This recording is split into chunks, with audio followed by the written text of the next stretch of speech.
Hi hello friends, welcome to my channel. Friends, ఎవరైతే మన ఛానల్ని ఫస్ట్ టైం చూస్తున్నారో తప్పకుండా సబ్స్క్రైబ్ చేసుకో, అలాగే వీడియో నచ్చితే తప్పకుండా లైక్ చేయండి. ఈరోజు అయితే మీనాక్షిని బాధ పెట్టాలని చూసిన చక్రధర్ గురించి గుండె పగిలే నిజం తెలుసుకున్న ఏకలింగం కోటిలింగం తన అక్కని ఈ విధంగా బాధ పెట్టాడని తెలిసి ఏకలింగం కోటిలింగం అయితే పల్లవి వాళ్ళకి దిమ్మ తిరిగే షాక్ ఇవ్వబోతున్నారు తన అక్క మీనాక్షితో వచ్చి. అది ఎలాగో తెలియాలంటే వీడియోని స్కిప్ చేయకుండా చివరి వరకు చూడండి. స్టోరీలోకి వెళ్ళినట్లయితే ఊర్లో నుంచి సిటీకి వచ్చారని అవని వాళ్ళ గురించి తెలుసుకొని మీనాక్షి తన తమ్ముడు భరత్ ఇద్దరూ కలిసి అవని వాళ్ళ ఇంటికైతే వస్తారు. అప్పుడే పల్లవి ఇక్కడ మళ్ళీ తిని ఉందామని వచ్చారా అని అంటూ అవమానపరుస్తుంది. అప్పుడే తండ్రి ఎవరో తెలియని నీకు ఇక్కడ మెక్కిపోదామని వస్తున్నావా అని మాట మాటకి అవమానపడేలా మాటలు అనడంతో వెంటనే భరత్ అయితే పల్లవిపై చేయలేపుతాడు. అప్పుడే ఇంట్లో వాళ్ళంతా వస్తూ ఉంటారు. భానుమతి మాత్రం ఏంట్రా, ఏం చేస్తున్నావు, నా మనవరాలపైకే చేయలేపుతావా, ఎంత ధైర్యం నీకు, నా ఇంటికి వచ్చి నా మనవరాలపైయే చేయలేపుతావా అని భానుమతి అంటూ ఉంటుంది. అప్పుడే అసలు నిజం తెలీదు బామ్మ మీకు అని అంటూ ఉంటాడు. ఏంట్రా, ఏం మాట్లాడుతున్నావు అని అనగానే ఎప్పుడొచ్చినారు, బాగున్నారా అని అడిగినందుకు నా పైకి చేయి లేపుతున్నాడు, నీకు అవసరం ఏంటి అని అని పల్లవి అయితే లేనిపోనివన్నీ కల్పించి చెప్తుంది. ఆ మాటలు విన్నా అవని అయితే లేదు, నా తమ్ముడు ఏది తప్పుగా వ్యవహరించాడు, అతను ఆడవాళ్ళపై చేయలేపడు, పద్ధతిగా పెరిగాడు, నా తమ్ముడు అలాంటి వాడు కాదు అని అంటూ ఉంటుంది. అవని అయితే కల్లారా చూసావు కదా అని, అయినా ఇలా మాట్లాడడం ఏంటి, ఈరోజు ఆ పల్లవిని, తర్వాత అత్తయ్యని, తర్వాత నన్ను కూడా కొడతాడు, ఇలాంటి మూర్ఖులని ఇంట్లోకి రానిస్తే అని అంటూ ఉంటుంది శ్రేయ అయితే. నోరు ముయ్యండి అని అంటూ ఉంటాడు. అవని అయితే అప్పుడే అవునక్క, నేను నిజం చెప్తున్నాను వినండి, నేను ఇక్కడికి రాగానే తండ్రి ఎవరో తెలియని నీకు ఇక్కడికి వచ్చి తిండి తిని పోదామని వచ్చారని మాటలు పల్లవి అక్క అంది, అందుకే నేను చేయలేపాను, కానీ మరో విషయంలో కాదక్క, నిజంగా చెప్తున్నాను అని అనగానే రాజేంద్ర ప్రసాద్ అయితే సరేనా, క్షమించు, నిన్ను అవమానపరిచినందుకు అని లోపలికి రండి అని రాజేంద్ర ప్రసాద్ అయితే మీనాక్షిని భరత్ని అయితే లోపలికి పిలుస్తాడు. అప్పుడే మీనాక్షి అయితే లేదన్నయ్య గారు, మేము వెళ్ళొస్తాం, మిమ్మల్ని చూద్దామని వచ్చాం, కానీ మేము రాలేకపోతున్నాం, వెళ్ళొస్తామన్నయ్య, ఏమనుకోకండి, మేము వస్తే ఇంకా గొడవలు పెరుగుతూనే ఉంటాయి అని మీనాక్షి అనగానే అవని అయితే లేదమ్మా, రామ్మా అని అంటూ ఉంటుంది.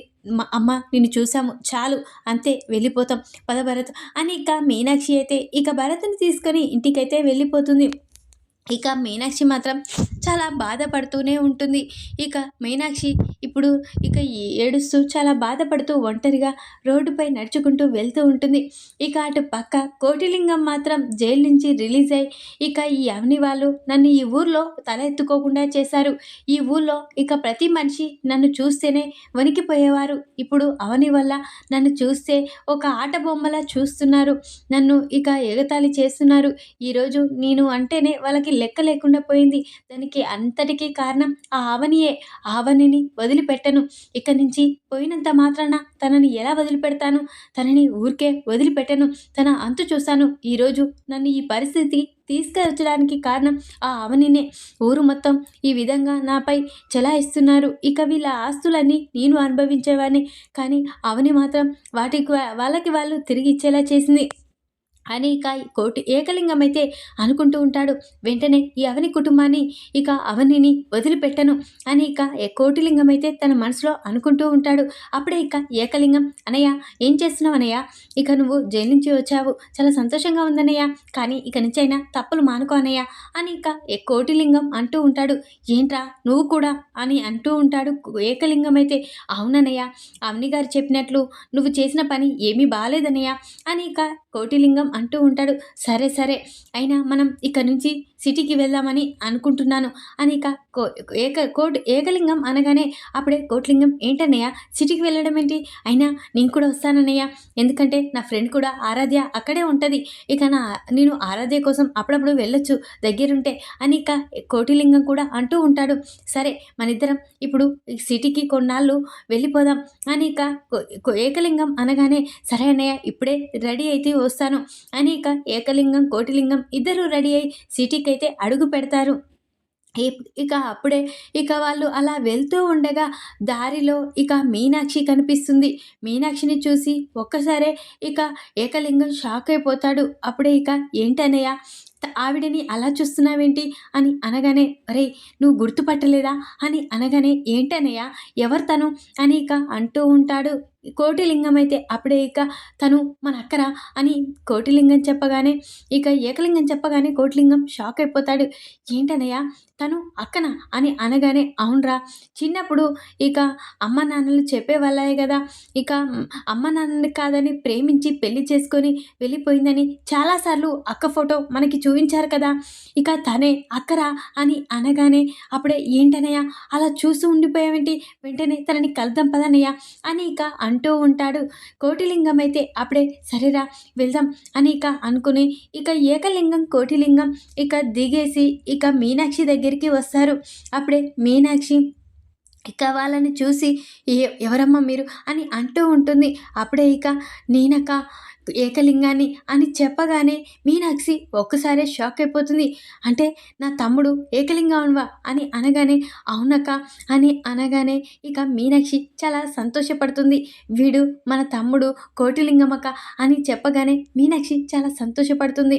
అయినా అక్క ఇన్నాళ్ళుగా మేము ఉన్నామని తెలుసుకొని కూడా నువ్వు ఊర్లోకి రాలేవేంటక్క, అసలు నీ కోసం మేము ఎంతగానో బాధపడ్డామో తెలుసా, అమ్మ నాన్నలు నీ గురించి చెప్పినప్పుడల్లా చాలా బాధపడేవాళ్ళం, అక్క మా దగ్గర ఉంటే బాగుండు అనుకునేవాళ్ళం, కానీ ఇన్నాళ్ళకి ఈ సిటీలో కనిపించావక్క, ఇప్పుడు నువ్వు ఎక్కడుంటున్నావక్క అని ఇక అంటూ ఉంటారు. అయినా బావగారు ఎక్కడుంటారు, ఇక బావ ఏం చేశాడు అని ఇక కోటిలింగం అడుగుతూ ఉంటాడు మీనాక్షిని అయితే. అప్పుడే ఇక మీనాక్షి బాధపడడం చూసి, ఏంట్రా ఏం ప్రశ్న అడుగుతున్నావు ఇక అని అంటూ ఉంటాడు ఏకలింగం అయితే. ఏంటక్క బావ గురించి అడిగితే ఏడుస్తున్నావేంటి అని ఇక కోటిలింగం అనగానే, ఇక మీ బావగారు ఏం చేస్తారు, ఇక తను నాతో ఉండడం లేదురా అని అనగానే కోటిలింగం, ఏకలింగం షాక్ అయిపోతారు. ఏంటక్క మీ బావగారు నీతో ఉండకపోవడం ఏంటి అని అనగానే, అవును ఇక నా కూతురు కొడుకు పుట్టగానే తను నన్ను మోసం చేసి వెళ్ళిపోయాడు. అప్పటి నుంచి నా కూతుర్ని నా కొడుకుని పెంచుకుంటూ ఇలా పెద్దవాణ్ణి చేసి ఈ విధంగా నేను ఉన్నాను, కానీ తను మాత్రం నా బాధ్యత ఏది స్వీకరించలేడు అని చెప్పగానే ఏకలింగం, కోటిలింగం ఒక్కసారి షాక్ అయిపోతారు. ఏంటక్క నువ్వు ప్రేమించి పెళ్లి చేసుకున్నానని చెప్పావు, బావా అలా చేయడం ఏంటి అని ఇక ఏకలింగం అనగానే, అవునరా ఇక ఆ రోజు నన్ను ప్రేమించానని మోసం చేసి పెళ్లి చేసుకున్నాడు. ఆ తర్వాత నా కూతురు కొడుకు పుట్టాక నన్ను మోసం చేశాడు.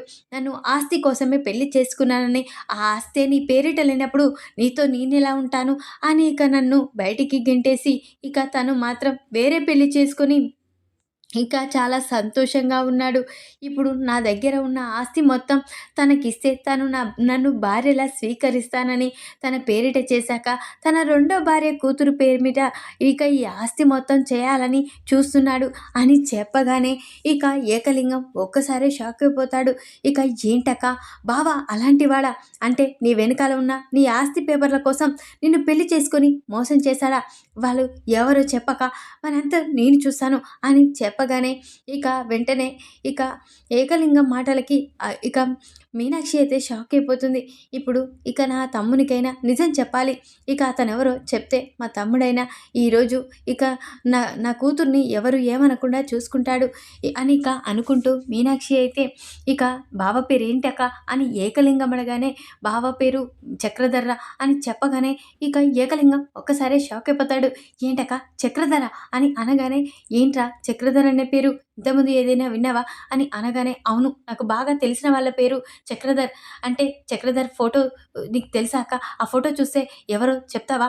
అని ఇక అనగానే, ఇక సరేరా అని మీనాక్షి అంటుంది. వెంటనే ఇక ఏకలింగం తన ఫోన్‌లో చక్రధర్ ఫోటోని చూపించి, "ఇతనేనా అక్క?" అని అనగానే, "అవును అతనే. ఇక అతనే నన్ను మోసం చేశాడు. ఆస్తి కోసం నన్ను పెళ్లి చేసుకొని మోసం చేశాడు. ఈరోజు నా పిల్లలకు తండ్రి ఎవరో చెప్పలేని పరిస్థితి. నా పిల్లలు ఇక చాలా సార్లు తండ్రి కోసం అవమానపడ్డారు. ఇక అలాంటి తండ్రి గురించి చెప్పాలంటేనే చాలా భయంగా ఉంది" అని ఇక మీనాక్షి చెప్పగానే, "అలాంటి వాళ్ళని ఊరికే ఎలా వదిలిపెడతాననుకున్నావక్క? నీ వెనక నీ తమ్ముళ్ళున్నారు. నిన్ను ఇక తమ్ముళ్ళే చూసుకుంటారు. ఎవరికీ ఏ బాధ కలగనివ్వను. అయినా నా మేనగోడలు ఎక్కడుందక్కా?" అని అనగానే, "నీ మేనగోడలు కూడా ఇప్పుడు ఇక్కడే ఉంది. తన దగ్గరికే వెళ్ళొస్తున్నాను. అక్కడే ఇక అవని చాలా బాధపడవలసి వచ్చింది. నేను వెళ్ళడం వల్ల.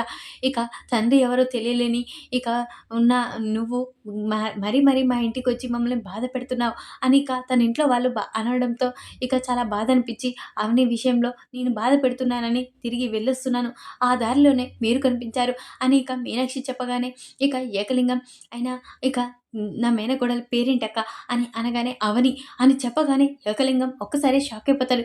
"ఏంటక్క ఏం మాట్లాడుతున్నావు?" అని కోటిలింగం అనగానే, "అవును నా కూతురు పేరు మీ అవని" అని చెప్పగానే, ఇక ఏకలింగం అయితే, "ఏంటక్క అవనా? అవని నాకు తెలుసక్క" అని అనగానే, "అవని నీకెలా తెలుసు?" అని అనగానే, "ఈ మధ్యనే మన గ్రామానికి వచ్చారు. ఇక మన గ్రామంలో వాళ్ళ ఆస్తులు, అంతస్తులు, వాళ్ళ పంట పొలాలు, శెలకలు అన్నీ నేనే చూసుకునేవాడిని. ఇక అలా నన్ను ఇక అవమానపరిచి అక్కడి నుంచి అవని ఇక సిటీలోకి వెళ్ళొచ్చింది. అందరూ నేనంటే భయపడేవాళ్ళు. ఈరోజు నేనంటే గౌరవం లేకుండా ఉన్నారు ఊళ్ళో. ఇక దానికి కారణం అవని" అని అనగానే, ఇక వెంటనే అవని ఎవరో కాదు నీ మేనగోడలు అని చెప్పగానే ఏకలింగం ఒక్కసారే షాక్ అయిపోతాడు. "అంటే నా మేనగోడల్ని నేను బాధ పెట్టాలని చూసానా? వాళ్ళ ఆస్తులు మొత్తం నా సొంతం చేసుకోవాలని అనుకున్నానా? అంటే నా మేనగోడల్ని నేను బాధ పెట్టడం ఏంటి?" అని ఇక అనుకుంటూ, "నేను తప్పు చేశానక్క. నా కోడలని తెలియక నేను తప్పు చేశాను. ఇప్పుడే తన ఆస్తులు మొత్తం ఇక అవని పేరిటే చేసి, ఇక ఆ పల్లవి సగభాగం ఆస్తి మొత్తం తన సొంతం చేసుకోవాలనుకుంటుంది. ఆ పల్లవికి ఇక దిమ్మ తిరిగే షాక్ ఇస్తాను" అని అనగానే, అప్పుడే మీనాక్షి షాక్ అయిపోతుంది. "ఏంట్రా పల్లవేంటి?" అని అనగానే, "అవునక్క. ఇక అవని వాళ్ళ తోడికోడలు పల్లవి ఉంది కదా! తను ఆస్తి మొత్తం సొంతం చేసుకోవాలని చూస్తుంది. అయినా తను చక్రధర్ ఇక కూతురని చెప్పాడు" అని అనగానే, "తను ఎవరో కాదు చక్రధర్ మరో పెళ్లి చేసుకున్న తన కూతురు" అని చెప్పగానే ఒక్కసారే షాక్ అయిపోతాడు. "అంటే నేను వాళ్ళతో చేతులు కలిపి నా వాళ్ళకి నేను మోసం చేస్తున్నానా? ఇక వెంటనే ఆ పల్లవికి బుద్ధి చెప్తాను. ఇక్కడున్న ఇక శెలకలు, పొలాలు, తోటలు ఇక ఆ రాజేంద్ర ప్రసాద్ ఆస్తులు మొత్తం అవని పేరు మీద రాసి వెంటనే ఇక ఆ పల్లవికి షాకిస్తాను చూడు. ఇక తనని వదిలిపెట్టను. ఇక అవని విషయంలో తన తండ్రి, తను కలిసి చాలా బాధ పెట్టారా? ఇక వాళ్ళని వదిలిపెట్టను" అని ఇక అనుకుంటూ ఉంటాడు. ఇక ఏకలింగం అయితే, "అక్క ఇప్పుడే మనం ఇక అవని వాళ్ళ ఇంటికి వెళ్దాం అక్క. అవనికి ఇక నేను మీ మామయ్యనని చెప్తాను. ఆ పల్లవికి ఇక దిమ్మ తిరిగే షాక్ అయితే ఇస్తానక్క" అని ఇక అంటూ ఉంటాడు. ఏకలింగం అయితే అప్పుడే సరే అని చెప్పి ఇక మీనాక్షి అయితే ఇక ఏకలింగం, కోటిలింగాన్ని తీసుకొని రాజేంద్ర ప్రసాద్ ఇంటికైతే వస్తుంది. అప్పుడే ఇక అవని ఫ్యామిలీ మొత్తం ఒక్కసారే షాక్ అయిపోతారు. ఇదేంటి? వీడేంటి ఇలా వచ్చాడు? అంటే అవని మీద పగ తీర్చుకోవడానికే వచ్చుంటాడు. అయినా ఈ మీనాక్షితో రావడం ఏంటి? అని పల్లవి వాళ్ళ వైపే చూస్తూ ఉంటుంది. అప్పుడే, "ఏంటి పల్లవి అలా చూస్తున్నావు? సిటీకొచ్చామనా?" అని అంటూ ఉంటాడు కోటిలింగం అయితే. "అవును. మీరు ఇలా వచ్చారేంటి?" అని అనగానే, ఇక "మేము రావాల్సిన చోటికే వచ్చాం" అని ఏకలింగం అంటూ ఉంటాడు. అప్పుడే, "ఏంటి ఏకలింగం నువ్వు మారిపోయావా?" అని రాజేంద్ర ప్రసాద్ అనగానే, మారిపోయాను. నా వాళ్ళని నేను మోసం చేశానని తెలుసుకున్నాను. ఇక నా వాళ్ళని చాలా బాధ పెట్టానని తెలుసుకున్నాను. నా తప్పు తెలుసుకొనే ఇక్కడికి వచ్చాను. మీ ఆస్తి పేపర్లు మీకిచ్చేద్దామనే వచ్చాను" అని అనగానే, ఇక రాజేంద్ర ప్రసాద్ తన ఫ్యామిలీ చాలా సంతోషపడుతూ ఉంటారు. అయినా మీనాక్షి ఏంటి వీళ్ళతో రావడం ఏంటి అని అనగానే, "మీకొక నిజం చెప్పాలి" అని అంటూ ఉంటాడు ఏకలింగం అయితే. "ఏంటి ఆ నిజం?" అని అవని అంటూ ఉంటుంది. ఇక మీనాక్షి ఎవరో కాదు మా అక్క, మా తోడబుట్టిన అక్క అని ఇక ఏకలింగం చెప్పగానే ఇక రాజేంద్ర ప్రసాద్ ఫ్యామిలీ మొత్తం ఒక్కసారి షాక్ అయిపోతారు. ఏంటి మీనాక్షి మీ అక్కనా అని అంటూ ఉంటారు. అవును మా అక్కే. ఇన్నాళ్ళుగా మేము ఇక మా అక్క గురించి ఎప్పటికైనా తెలియకపోతుందా అని ఎదురు చూసేవాళ్ళం. కానీ ఈరోజు సిటీలో అడుగు పెట్టామో లేమో మా అక్కని మేము కళ్ళారా చూసుకోగలిగాము ఇక అని అంటూ ఉంటాడు. ఏకలింగం అయితే అప్పుడే ఇక అంటే మామయ్య నువ్వు అని ఇక అంటూ ఉంటుంది. అవని అయితే అవునమ్మా నేనే మీ మామయ్యని. ఇంకా నేను మీ మామయ్యనమ్మా. నేను మేనకోడల్ని చాలా బాధ పెట్టాను. నా కోడల్ని ఇక అన్యాయం చేయాలని చూశాను. లేదమ్మా ఈ పల్లవితో నేను చేతులు కలిపి ఈ ఆస్తి మొత్తం ఆ పల్లవి పేరిట చేయమని ఇక నాకు నీకు సరి సమానం పంచుకుందామని చెప్పింది. కానీ నేను అలా చేయలేదమ్మా. కానీ ఆ దేవుడే నన్ను అలా చేయనీయకుండా చేశాడు. ఎందుకంటే ఇలాంటి బంధం ఏర్పడుతుందని తెలిసింది. అందుకే ఇప్పుడు ఆస్తి పేపర్లన్నీ తీసుకొచ్చానమ్మా. ఈ అంతా ఇక ఈ ఆస్తి మొత్తం అవని పేరిట చేశాను. ఇదంతా అవని ఆస్తియే అని చెప్పి వెంటనే పల్లవికి ఇక ఆ పేపర్లు అయితే ఇస్తాడు. అప్పుడే పల్లవి ఆ ఆస్తి పేపర్లో అంతా అవనికి రాసించడంలో చూసి ఒక్కసారే షాక్ అయిపోతుంది. ఇదేంటి ఈ ఆస్తులు మొత్తం అవని పేరు మీద రాయడం ఏంటి? అయినా నువ్వు ఇలా మోసం చేశావు, మా ఫ్యామిలీని మోసం చేశావు అని శ్రేయ ఇక పల్లవి అయితే అరుస్తూ ఉంటారు. అప్పుడే ఇక రాజేంద్ర ప్రసాద్ అయితే ఏకలింగం చేసిన పని కరెక్టే. ఎందుకంటే తను ఆలోచించే చేశాడు. ఇది నిజంగానే అవనికి వచ్చే ఆస్తే. ఎందుకంటే తన అత్తయ్య ఆస్తి అంటే వాళ్ళ ఆస్తి మాత్రమే. ఇప్పుడు ఇక తన అత్తయ్య చనిపోయింది కాబట్టి ఆ ఆస్తి మొత్తం తనకే వస్తుంది. ఇక ఏకలింగం చేసింది కరెక్ట్ అని అంటూ ఉంటాడు. ఇక అనగానే ఇక పల్లవి అయితే శ్రేయ అయితే షాక్ అయిపోతారు. ఇక అప్పుడే కమల్ కూడా అవును అది మా పెద్దమ్మ ఆస్తి కాబట్టి మా అన్నయ్య వాళ్ళకే సొంతం అని కమల్ కూడా అంటూ ఉంటాడు. అప్పుడే ఇక మీనాక్షి అయితే చూసావు కదా పల్లవి ఇక మేము అడుక్కుని తినేవాళ్ళం. ఇక మేము తిని ఈ ఒక ఇంటిపై తిని కూర్చోవడానికి వస్తామని ఎన్నో మాటలు అన్నావు. ఈరోజు నా కొడుకుని కూడా అవమానపరిచావు. చూసావు కదా ఈ కోట్ల ఆస్తికి నా కూతురే వారసురాలు అని అనగానే ఇక పల్లవికైతే దిమ్మ తిరిగిపోతుంది. ఈ విధంగానైతే మీనాక్షి తన తమ్ముళ్ళతో ఎంట్రీ ఇచ్చి ఇక పల్లవికైతే దిమ్మ తిరిగే షాక్ అయితే ఇస్తుంది. ఈ వీడియో కనుక మీకు నచ్చినట్లయితే లైక్ చేయండి. మరిన్ని వీడియోల కోసం ఛానల్ని సబ్స్క్రైబ్ చేసుకోండి ఫ్రెండ్స్. Thanks for watching.